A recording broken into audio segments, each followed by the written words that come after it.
Here we are in Philippians chapter 3, verses 12 through 14. And Paul, in his earlier verses, has said that I may know him and the power of his resurrection, being made conformable unto his death, that I may obtain into the resurrection of the dead. He's looking forward to that future day of resurrection in Jesus Christ. But he says, as I do that I may know him, it's not that I've already obtained or that I'm perfect and mature, but he's following after, he's pursuing, so that he can lay hold or apprehend that for which also he was apprehended of Jesus Christ, that he could be in this relationship with Jesus Christ, in this love relationship, and being found not in his righteousness, but in Christ's righteousness. Brethren, saved people, I account not myself to have apprehended. There were some people that would have been teaching that they were perfect, that they had arrived, that they figured it out, that they got the right formula or standard in their life, and so that they were perfect, complete, mature. But Paul says this is something that he's continuing to do. He's following after, he's pursuing, he is working out his own salvation. We saw that earlier, or that he believes that God is working in him, Philippians 1:6, to make him more like Jesus Christ. But here he says this, but I haven't obtained, I haven't apprehended, but this one thing I do, and I'm forgetting those things which are behind.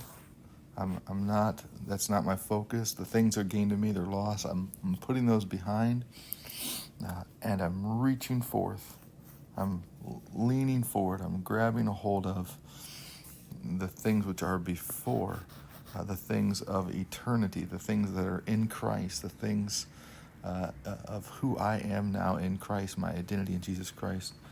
And I'm pressing towards the mark of the prize. What is the prize? What is the goal here?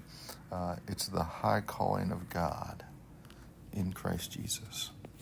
What God has called me to be in Christ, who he's made me to be. We would say it this way, we want to become who we already are in Christ. I said to someone last night, it's like having a backpack full of supplies and stuff and resources and not knowing it, but every day we open the bag and go, oh, wow, I didn't know I had this. Oh, man, I didn't realize this did this. It has this feature. It comes with this resource. And this is sort of this idea that every day Paul's pressing forward, working out his salvation, relying on the Spirit to work at him, to will and to do, and to conform him to the high calling of God in Jesus Christ. And that is conformity unto Jesus Christ. That is to become more like Jesus. And when we're saved, all of that happens. Boom, it's secure, done, in heaven.